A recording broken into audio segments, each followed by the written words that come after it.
j'aimerais aussi dire aux gens, quand tu fais une mise en garde, tu ne dois pas faire une mise en garde parce que tu n'aimes pas voir la tête de quelqu'un. Ou parce que tu n'aimes pas voir son visage. Non, hazadin. Ça c'est la religion, c'est pas un jeu. Il y en a quand on fait des mises en garde, ils disent vous parlez sur les gens. Moi je ne veux pas avoir des problèmes le jour dernier.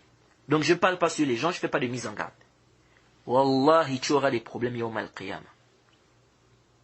Tu seras aussi interrogé du fait de n'avoir pas parlé. Si tu ne parles pas, alors que tu connais l'égarement d'un tel, tu connais qu'il égare les gens, tu as la capacité, rien ne t'empêche shara'an, tu ne dis rien, tu te tais, uqsim billahi lazi la ilaha ghayru. Tu auras des problèmes si Allah subhanahu wa ta'ala ne te pardonne pas. Tu auras des problèmes.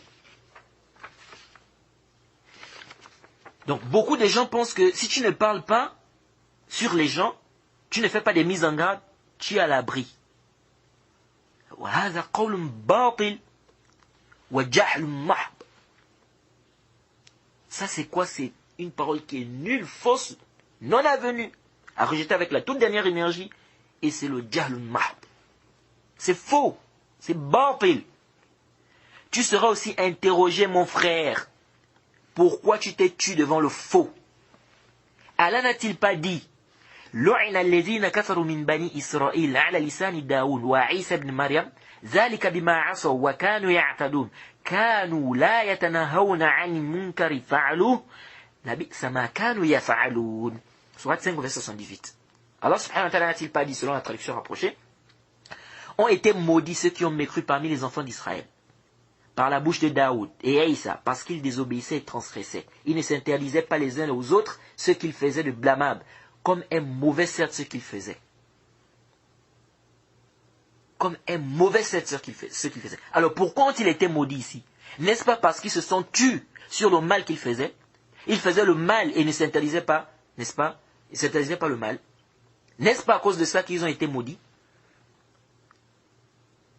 C'est même parmi les versets des savants des Usul, les savants, parce que c'est une masse à la où les savants des Usul divergent. Est-ce que le tark c'est un fi'l? C'est-à-dire le fait de délaisser quelque chose, est-ce que c'est un acte ou pas? Il y a un khilaf entre les savants des Usul, les savants de la jurisprudence islamique. Certains savants ont même pris ça comme dalil, comme preuve ce verset-là, pour justifier quoi? Ou pour prouver que le fait de délaisser une chose, c'est un acte. Délaisser une chose, c'est un acte. Ils disent parce que ceux-là, qu'est-ce qu'ils ont fait ici? Ils n'ont pas ordonné le bien, interdit le mal. Et Allah subhanahu wa ta'ala a dit quoi? Il a dit, comme un mauvais certes, ce qu'il faisait. Ce qu'il faisait. Donc ici, ça veut dire que le fait de délaisser, c'est un acte. Donc, intabihu. Donc ils ont été maudits parce que quoi? Ils n'ont pas parlé. Ils n'ont rien fait, ils n'ont pas interdit le mal, ils n'ont pas ordonné le bien. Ils se sont tués, ils sont restés comme ça. Donc ils étaient en train de faire le mal et ils ne s'interdisaient pas aussi le mal. Ils ont été maudits à cause de ça. Donc si tu parles, ça peut te causer préjudice. Si tu parles dans le faux. Si tu te tais aussi, ça peut te causer préjudice si tu te tais dans le faux. Donc, takalam bil haqqi wal ilm. Parle avec science et vérité. Bien évidemment, mettre en garde contre les gens égarés, ou parler sur les gens égarés, les innovateurs, etc., c'est pas une obligation sur tout le monde.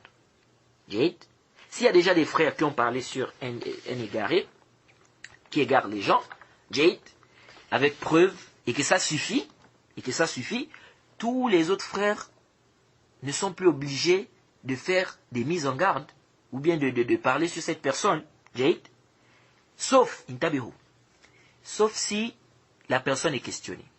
Tu es questionné, quelqu'un vient, il te voit, il te dit, bon, j'ai envie d'aller il y a un frère qui donne un dars là-bas, j'ai envie d'aller écouter, etc. Est-ce que tu le connais? Qu'est-ce que tu dis sur lui? Est-ce que tu me conseilles tout ça? Ah, là, tu dois parler. Tu dois pas dire, non, mais il y a quelqu'un qui a déjà fait une mise en garde, moi, je ne peux plus parler. Non, tu dois parler. Aussi, arju an tantabihu. Et ça, beaucoup de gens ne font pas attention à cela. Aussi, ton silence peut faire croire aux gens que cet égaré est sur le chemin droit. Comme dit le Cheikh Rabi', hafizahullah, à ce moment tu dois parler. C'est-à-dire, le fait que tu te taises Si le fait que tu te taises, les gens peuvent prendre ça comme dalil, n'est-ce pas, pour justifier injustement que l'égaré là est sur le droit chemin, là tu dois parler. Là tu dois parler. Jade. Et ça, on voit ça aujourd'hui. Parfois, vous voyez des gens, certains savants mis en garde sur certaines personnes. Vous voyez des gens qui disent, vous êtes sûr que cette personne est égarée? Mais pourquoi tel ne parle pas? Il y a tel grand savant qui n'a pas parlé sur lui. Il n'a pas fait une mise en garde. Il ne dit rien sur lui. Vous êtes sûr? Parce que s'il était vraiment égaré, il devait parler. Puisqu'il ne dit rien, il ne parle pas. Donc c'est qu'il est sur la vérité. Donc nous, on ne vous écoute pas. Et vous voyez comment les gens s'égarent ici. Donc, si ton silence peut faire, surtout un Talib al-Ilm qui a une place, n'est-ce pas, auprès des gens, il est écouté, hein? Les gens viennent acquérir la science auprès de lui. Si le fait que tu te taises ou le fait de se taire ici peut faire croire aux gens que l'égareur là, il est sur le droit chemin, ici il faut que tu parles. Il faut que tu expliques aux gens. Pour que les gens ne soient pas trompés par ton silence. C'est-à-dire que les gens ne pensent pas que comme tu te tais, ça veut dire qu'il est sur le droit chemin. Donc, tant que tu es capable, rien ne t'empêche de parler shar'an. Tu regardes un tel égareur, égarer les gens, tu dis rien, sache que tu auras des comptes à rendre. Sache que tu auras des comptes à rendre. Donc, il ne faut pas quoi? Il ne faut pas exagérer en faisant des... C'est là où ça aussi, il faut faire très attention. Il ne faut pas exagérer en faisant des mises en garde dans le désordre sans science. Parce que vous allez voir qu'il y a des gens qui font des mises en garde, ce n'est que des injures. C'est pas ilmi, c'est pas scientifique, il n'y a rien d'ilmi dedans. Ce n'est que des injures. Ce sont des madakhila, ce sont des wahhabiyas, ce sont des jamiyas, hein, ce sont des menteurs, des pervers, hein, ce sont des bandits, que des injures. 30 minutes, 45 minutes, parfois même près d'une heure, tu n'entends que des injures. Il n'y a pas un verset du Coran, il n'y a pas des hadiths du prophète, il n'y a pas des paroles des salafs, il n'y a pas des paroles des savants, des livres, rien. Tu n'entends que des injures, injure sur injure, injure sur injure. Ça, c'est pas ilmi.